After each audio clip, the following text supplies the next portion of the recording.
Hai sobat-sobat Timua. Penasaran gak sih gimana caranya membuat ombre natural kayak gini? Nah ini dia tutorialnya. Langkah pertama aku aplikasikan dulu, ini adalah eyeshadow dari Revlin. Nah kalian bisa beli di link Shopee aku yang ada di bio nomor 55. Ini aku aplikasikan yang warna peach ya. Diaplikasikan ke seluruh bibirnya menggunakan kuas. Kemudian untuk bagian tengah bibirnya aku menggunakan lip cream dari Maybelline yang nomor 210.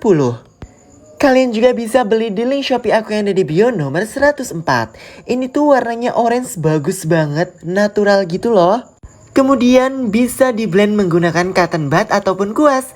Nah kali ini aku menggunakan cotton bud aja ya. Ini di tap-tap sampai terblend secara sempurna.